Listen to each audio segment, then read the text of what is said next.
ஜல்லிக்கட்டு குறித்து மத்திய அரசு வெளியிட்டுள்ள அரசாணையில் கூடுதல் சாராம்சங்களை சேர்த்திருக்கலாம் என ஓய்வு பெற்ற நீதிபதி முருகேசன் தெரிவித்துள்ளார். அவருடன் நமது டெல்லி செய்தியாளர் நிரஞ்சன் நடத்திய கலந்துரையாடலை இப்போது பார்க்கலாம். காலம்தான் இருக்குது ஜல்லிக்கட்டு நடத்தப்படுவதற்கு. இந்த கேவிட் மனு தாக்கல் செய்து பெற்றிருக்கனால உச்சநீதிமன்றத்தில் இந்த மனுவில் ஏதேனும், அதாவது வரும் காலத்தில் பீட்டா வர திங்கட்கிழமை இல்லை செவ்வாய்க்கிழமை அவங்க போடுறேன்னு இருக்காங்க விலங்குகள் நல வாரியங்கள். அப்படி போடும் பட்சத்தில் இந்த கேவிட் மனு இதில் ஏதாவது தாக்கத்தை ஏற்படுத்துமா? உச்சநீதிமன்றத்துக்கு அடுத்த கட்ட ஏதாவது தடையை போடுவதற்கு ஒரு தடையை ஏற்படுத்தும்னு நினைக்கிறீங்களா?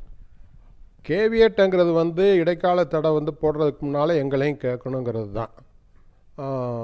அது போட்டுட்டாங்கங்கிறதுக்காக தடை கொடுக்கக்கூடாதுங்கிறது கிடையாது.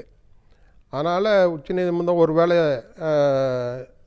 எடுத்துக்கிற போகிற பெட்டிஷனில் தமிழ்நாடு அரசாங்கத்தையும் கேட்டுட்டு உரிய ஆணையை பிறப்பிக்கிறதுக்கு வாய்ப்பு இருக்குது. ஆனால் கேவியட் போட்டுட்டாங்கங்கிறதுக்காக உச்சநீதிமன்றம் தடை பண்ணக்கூடாது அல்லது தடையே இல்லைன்னு சொல்லக்கூடாது அப்படிங்கிறது இல்லை.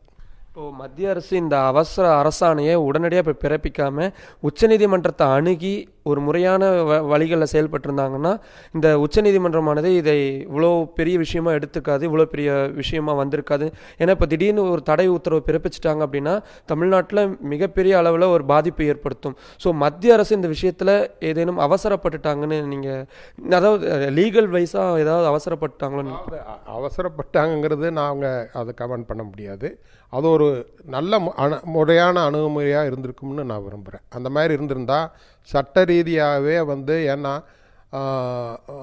அந்த உச்சநீதிமன்ற தீர்ப்பில் ஏற்கனவே நான் சொன்னபடி வாடிவாசலுக்கு முன்னால் பின்பக்கத்தில் மக்களுக்கு தெரியாத இடத்துல இந்த காளைகள் வதைக்கப்படுகிறது தான்.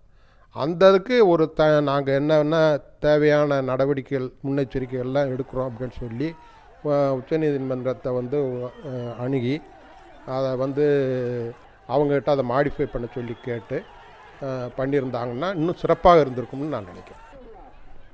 அவர் குறிப்பிட்டதை போல தான் இந்த அவசர ஆணையில், அரசாணையில் சில பல நுணுக்கங்களை அவர்கள் கையாண்டிருந்தார்கள் என்றால் தற்பொழுது உச்சநீதிமன்றத்தை மற்ற விலங்குகள் நல அமைப்புகள் கையாண்டிருந்தாலும் கூட இந்த விஷயத்தில் தமிழக அரசிற்கு, இந்த ஜல்லிக்கட்டு ஆர்வலர்களுக்கு சாதகமான ஒரு முடிவு வந்திருக்கும் என்று அவர் கருத்து தெரிவித்திருக்கின்றார்.